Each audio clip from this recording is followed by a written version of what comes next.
Good afternoon. 1 year ago today, we announced a new federal violent crime initiative to address the unprecedented level of violent crime in our cities. The initiative had three components. First, all prosecutors in this office would handle violent crime cases. Second, we would prosecute all adult violent carjackings. And third, we would form a gang unit to focus on violent gangs in Minneapolis. This afternoon, we are announcing the arrest and indictment of 45 members and associates of two violent street gangs. Over the last 48 hours, ATF and FBI agents working alongside local and federal law enforcement brought these gang members into federal custody. The defendants are charged with crimes ranging from participating in a criminal organization under RICO to using firearms in furtherance of murder and drug trafficking. Today's announcement marks a fundamental change in how we address gang violence. Starting with these charges, we are prosecuting street gangs as the criminal organizations they are. The charges we announced today are a significant step forward in our effort to reduce violent crime in Minneapolis. For the past year, we, together, have been carefully and deliberately building these cases against the criminal organizations that are Minneapolis street gangs. And this is just the first step. We will continue to bring gang cases as we dismantle them and reduce the threat they pose to our city. There are three Minneapolis-based violent gangs: the Highs, the Lows, and the Bloods. The Highs and the Lows are focused in North Minneapolis, divided by Broadway, and the Bloods operate primarily in South Minneapolis. Today, in our first set of gang indictments, we are bringing RICO and related charges against 45 members of the Highs and the Bloods. This slide summarizes the charges and the defendants in today's cases, and all of these slides will be available to the media. We have charged 28 members and associates of the Highs and 17 members and associates of the Bloods. And the defendants are charged with a long list of federal crimes, from RICO to using a firearm in relation to murder. The indictments unsealed today allege that the defendants engaged in a brutal and unrelenting trail of violence over the course of years. Violence such as revenge killings, assaults, and shootings that included the murder of innocent bystanders. Traditionally, our approach to gun violence has been to charge violent offenders crime by crime, shooting by shooting, case by case. And we will continue to do so in order to take violent offenders off the street in this manner. However, to reduce violent crime in Minneapolis dramatically, we are also addressing the unique harm violent gangs bring to our communities, and we are dismantling them. These first indictments illustrate the new shift in our approach. We are addressing gang violence for what it is: organized criminal activity. And to be clear, there will be more cases after this.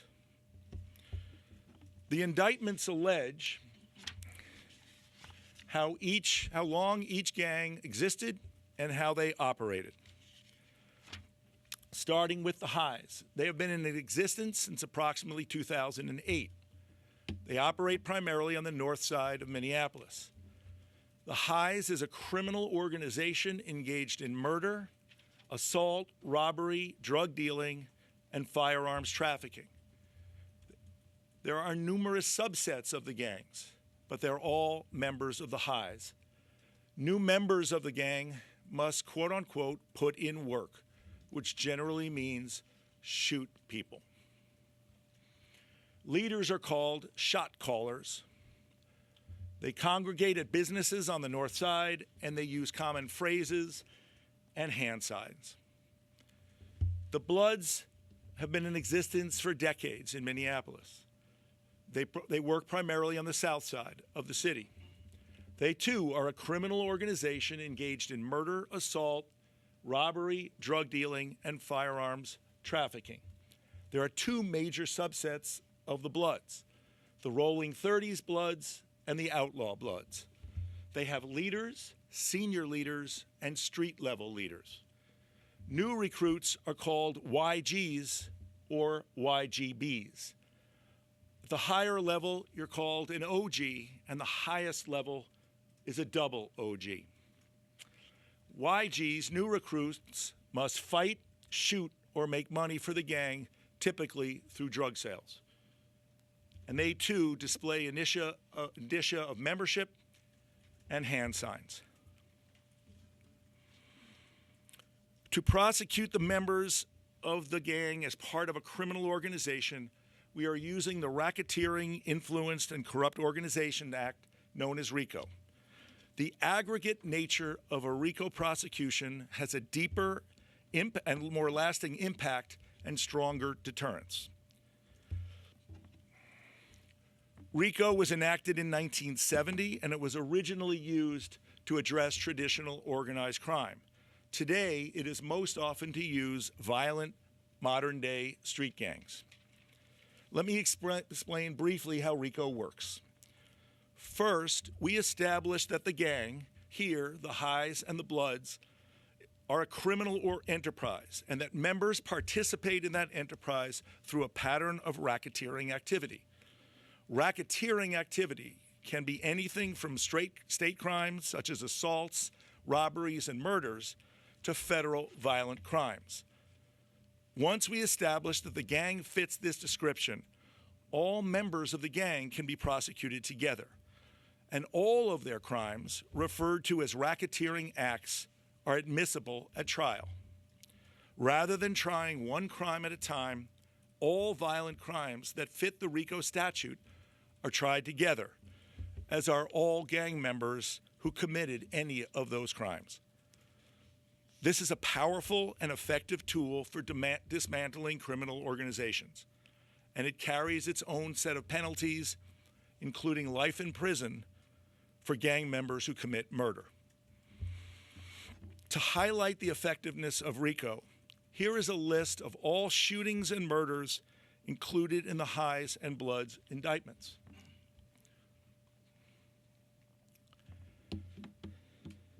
"20 shootings and 7 murders in just these indictments. And these are just a snapshot of gang-related shootings in our city. This long list of shootings and murders dating back 7 years demonstrates what I said earlier, that these gangs and gang members have created a brutal and unrelenting trail of violence in Minneapolis. This is the first time our office has brought a federal RICO charge against Minneapolis-based street gangs.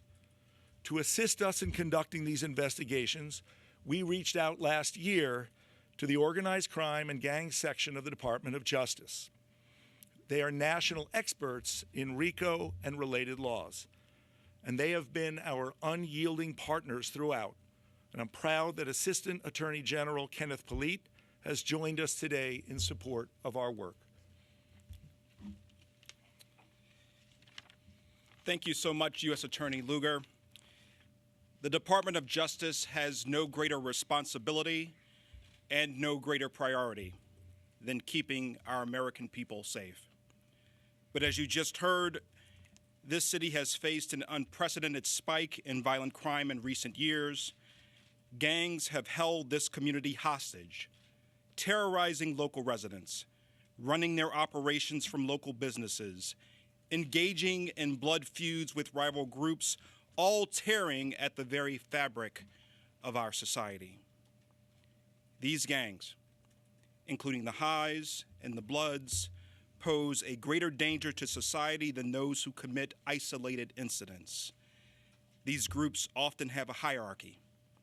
They engage in long-running, bloody disputes with other gangs, and they can and indeed do recruit young, often susceptible children into their illicit ways. These organized criminal groups require an organized response from law enforcement, and that is why we are here. The Criminal Division and all of its resources are brought to bear. Our Organized Crime and Gang Section, also known as OCGS, is the nation's foremost experts on the federal racketeering laws, litigating cases across the country, and reviewing all RICO indictments to ensure this important statute is applied consistently. As U.S. Attorney Lugar explained, RICO is an important tool that allows the department to target not only those individuals who carry out crimes, but also to take out the group's leadership, to truly dismantle an entire criminal organization. The two racketeering indictments announced today, charging a total of 30 gang members and associates, allege horrific acts of violence, including the commission of 7 murders, over a dozen additional shootings, multiple robberies, trafficking in dangerous and addictive drugs like fentanyl and methamphetamine, and more. Today, we have dealt a significant blow to the street gangs of Minneapolis, and 45 defendants are now facing federal charges.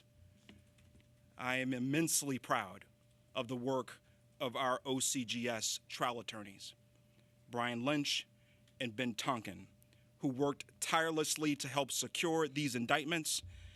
And I also commend the outstanding work of the entire OCGS team, including our Chief David Jaffe, Principal Deputy Chief Kim Dammers, Deputy Chief Kelly Pearson, and our RICO review team led by Principal Deputy Chief Doug Crow and trial attorney Hans Miller.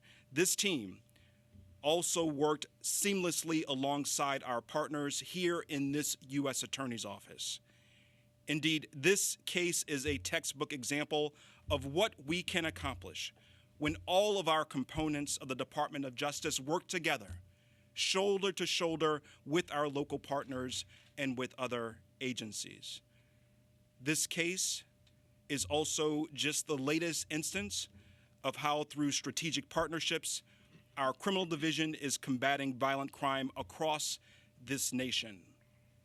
Last September, I announced an initiative based in Houston, Texas, to identify the worst of the worst gangs and their members who are disproportionately responsible for violent crime in underserved communities. Working alongside the U.S. Attorney's Office for the Southern District of Texas, our OCGS has surged resources and deployed its expertise, including the use of RICO charges, to tackle gangs who have terrorized communities in Houston.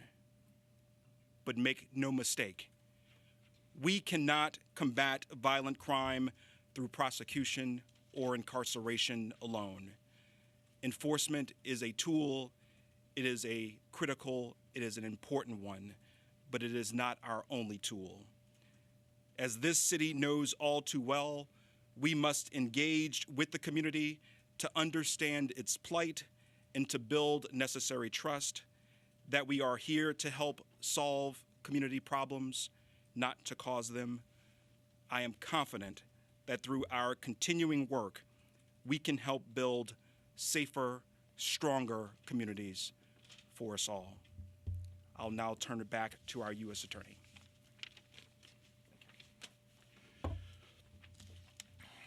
The ATF took the lead in our investigation of the Highs, while the FBI took the lead in our investigation of the Bloods. Both assigned top agents to these cases who have worked side by side with my prosecutors, with the OCGS lawyers, and with local law enforcement for almost a year. With us today to discuss the work of the ATF on these cases is ATF Director Steve Dettelbach. Steve?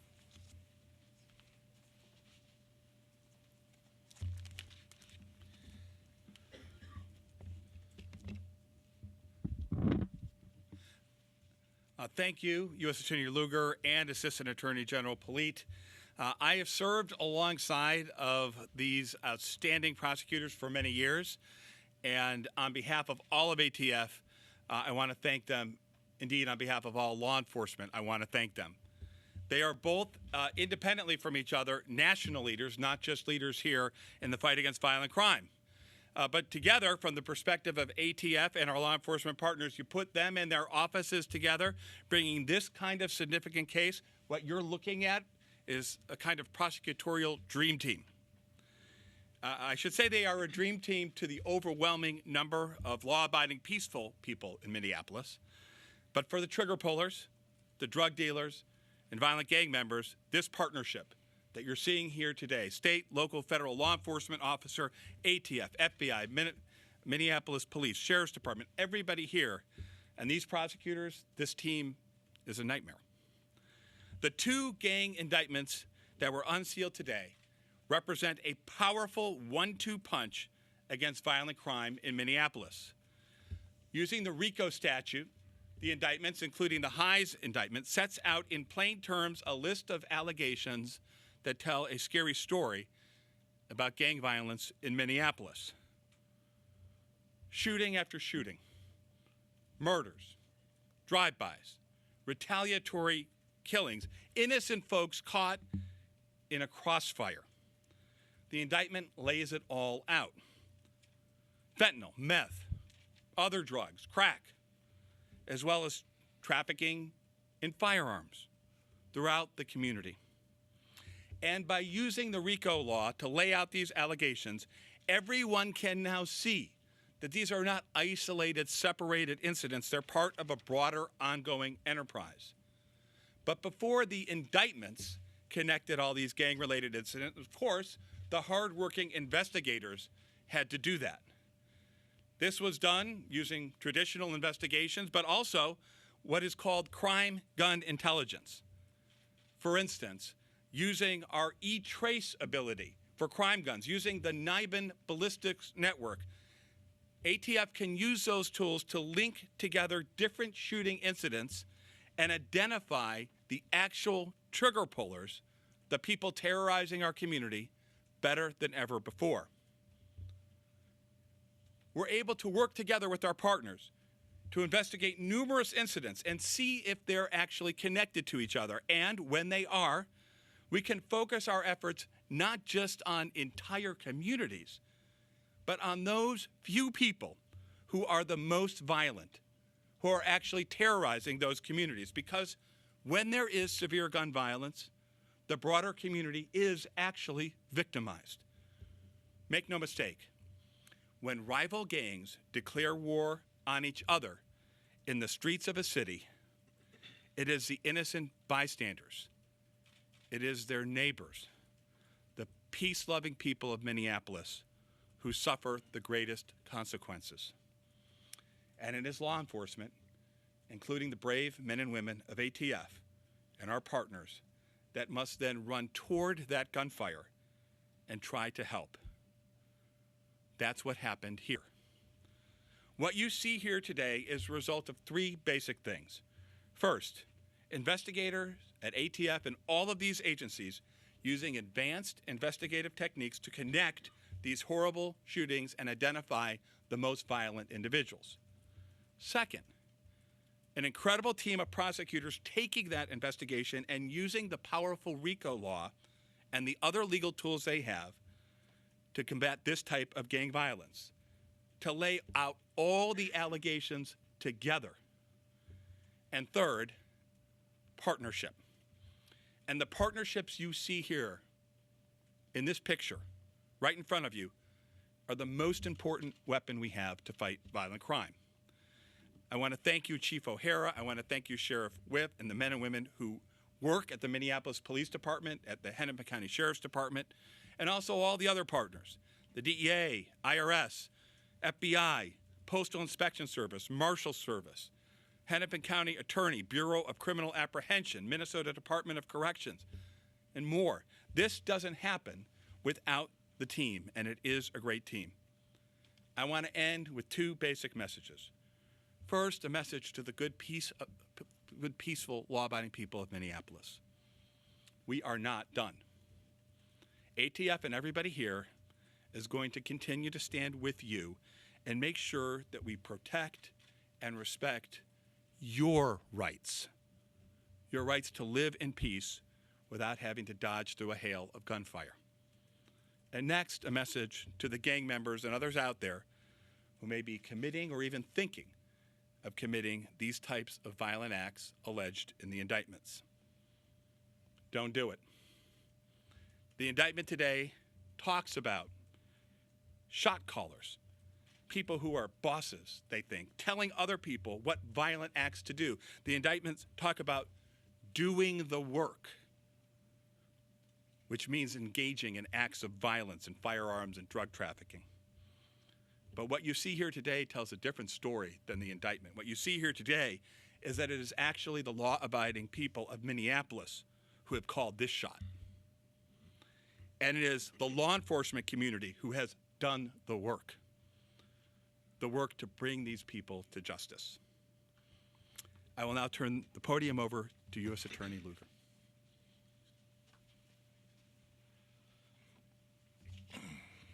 Senior FBI officials are all in a meeting, a high-level meeting in Washington, and could not be here today.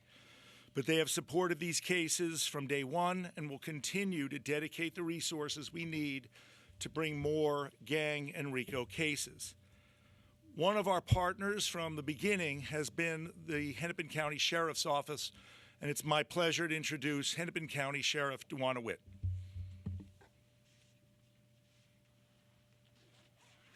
Good afternoon. It's important for the public to know the level of partnership and collaboration that occurs on coordinated operations such as this. Community members are sharing their concerns, their stress, and their fear around the level of violent crimes in the community. We hear you, we echo those concerns, and we are being proactive to address them. I am so proud and appreciative of the work done by our enforcement teams and our many analysts who stayed on top of the tight timelines in changing information to help make sure that these arrests were possible. I'm so grateful to our federal partners, all of you, for not only coordinating this operation, but also for the follow-through and the thoughtful and deliberate prosecutions. We are only as strong as our weakest link. From enforcement to investigation, to prosecution to sentencing, we all must work together and bring safety and justice to our communities. Our communities deserve that. We are justice partners, and we do take this extremely seriously. And as it was said before, we're going to keep going. We're going to give Minneapolis what it deserves, which is peace and justice. Thank you.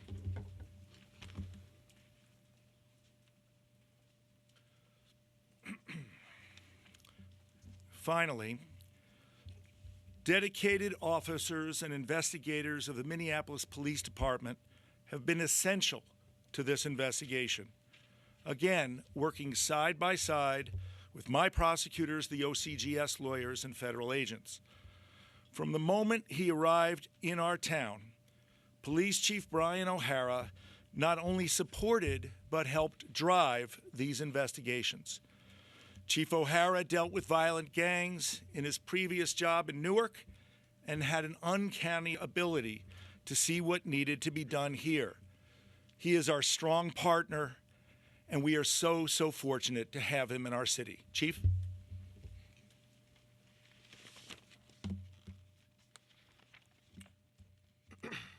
Thank you, U.S. Attorney. In Minneapolis, we know that it's a small group of people who are responsible for the vast majority of violent crime that rocks our communities. It's that less than 1% of the population that is out here pulling triggers and causing immeasurable grief and harm in our communities. This extremely violent and criminal behavior, left unchecked, is a public safety and a public health crisis, with the potential to wreak havoc and impact all of our lives. The tragedy and trauma often left in the wake of these crimes threatens to destroy families, neighborhoods, and communities. Even worse, all of the available data shows that those who have been victimized are then themselves more at risk to inflict such violence upon others. The most vulnerable in our communities are often those who are most impacted on gun violence and criminal gang activity. we must use the full collective power of law enforcement to protect our most vulnerable communities. The historic indictments announced today through U.S. Attorney Andrew Lugar's leadership demonstrate our commitment to enacting proactive, intelligence-based approach that ensures that our most vulnerable residents receive the same protections and safety as everyone else in society. These indictments are removing from our communities the most prolific and most violent offenders, and in turn, preventing future violent crime from occurring. For far too long, the shootings and violence detailed in these indictments has been normalized, as has the impact and harm that is suffered by our most vulnerable residents. But let me be clear, there is absolutely nothing normal about the disgusting levels of violence and crime detailed in these complaints. It is outrageous, it is entirely unacceptable, and it will not stand. This week, the ongoing and focused work of local, state, and federal law enforcement partnerships has resulted in a resounding statement that we will not tolerate those who terrorize our communities. We will not stand by and let a small group of individuals ravage our community and threaten our neighbors. For the first time ever, Minneapolis police have embedded investigators directly in the U.S. Attorney's Office. I'm incredibly grateful for the leadership of our U.S. Attorney in making this possible. The results of this special partnership and all of our law enforcement collaborations are on display here today. I'm incredibly thankful for the dedication and hard work of agents of the FBI, ATF, and all the assistant U.S. attorneys and federal prosecutors who have worked tirelessly, early morning hours and late into the night, in order to make today possible. On behalf of the people of Minneapolis, we thank you for your incredible devotion to defending our neighborhoods. These arrests are just the beginning. The Minneapolis police will continue to have investigators embedded in the U.S. Attorney's Office. We will continue our partnerships with the FBI, ATF, BCA, Hennepin Sheriff, and all of our law enforcement and community-based partnerships, as they have been proven to be an incredibly valuable force multiplier, particularly at this time of decreased staffing within the MPD. We will continue with our law enforcement partners to focus with precision on those trigger pullers who are out here causing the most harm in our communities, and we will continue to develop and pursue future cases. To be clear, if you choose to engage in this behavior, all of collective law enforcement in Minneapolis will not refrain from using the full force of the law available to hold you accountable. Today, law enforcement stands shoulder to shoulder with a strong and clear message to those who would dare terrorize our communities in this way. We will find you, we will remove you from our streets, and we will bring you to justice. Thank you.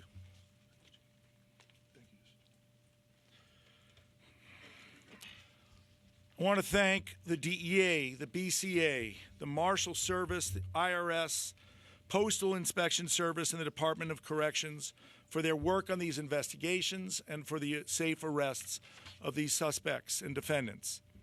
I also want to point out the great cooperation we have had during these investigations with the Hennepin County Attorney's Office for almost a year.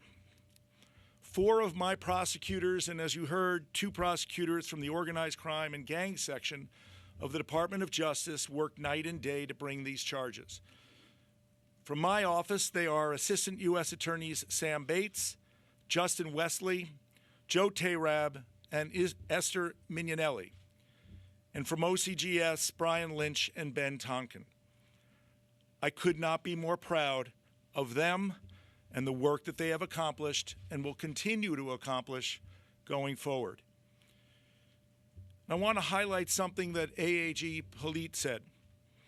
1 year ago, when we announced this violent crime initiative, we said that it included more than prosecution alone, as AAG Polite said.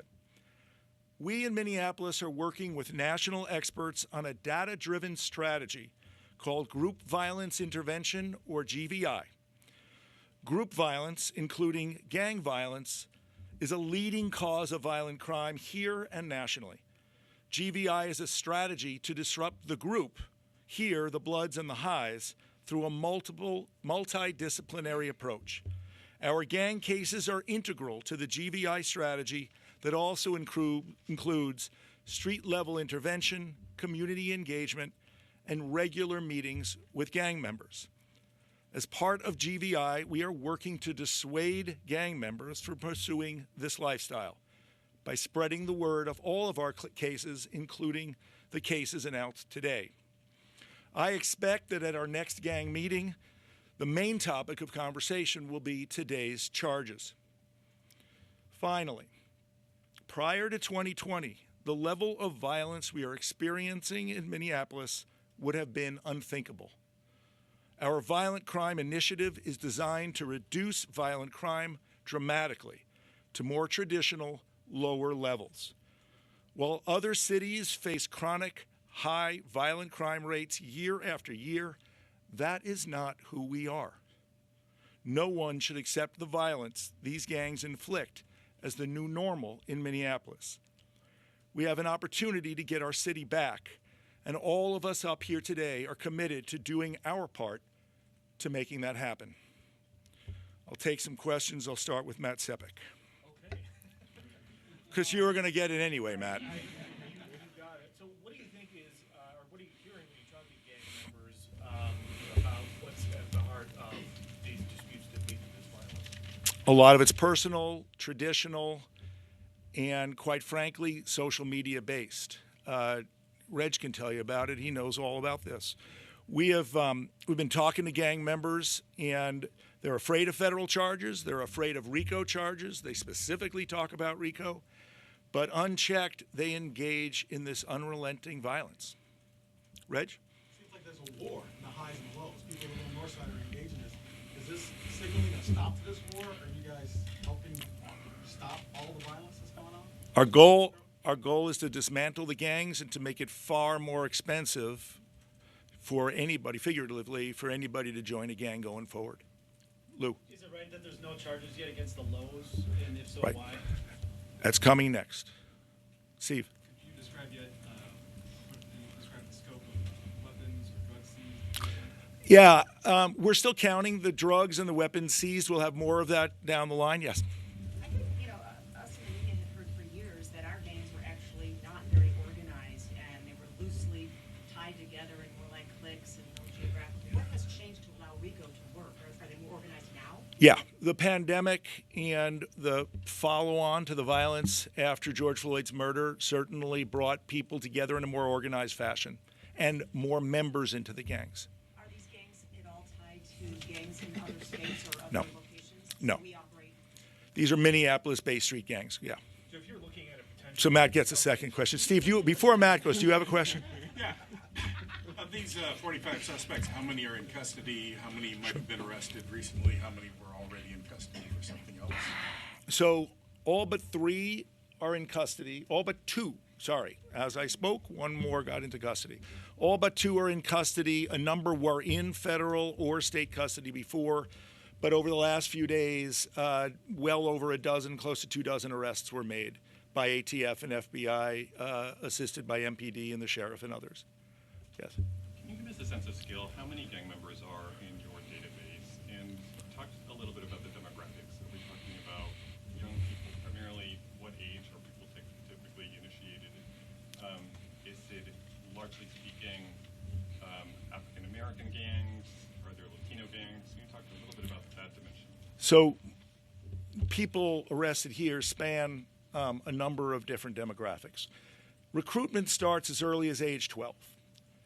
The people we are prosecuting are 18 and above. Our office has jurisdiction over adults, not juveniles. And the people charged here are 18 into their 30s. Lou? You showed the list of shootings, the specific crimes on the screen.